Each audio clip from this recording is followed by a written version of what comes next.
बाबू बाबाजी से करेलन रजिया, बाबू पापा जी से करेला रजिया।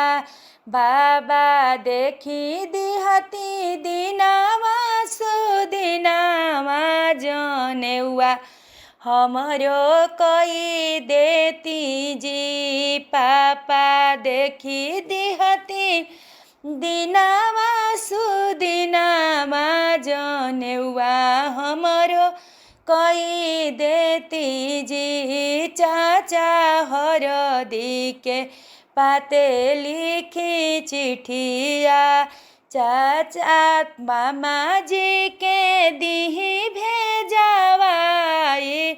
सबेरे मामा आई जैते जी, बाबू मामा तोहरो हवे कौन जुसावा। बाबू खाली हाथे बेदी हुई है खाड़न, गर लोगावा हसे लागी जी।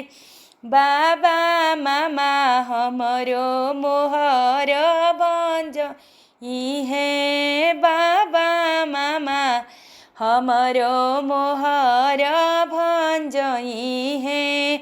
बाबा बेदिया पर दीहन लुटाई, नगर लोगवा देखी लिहन जी।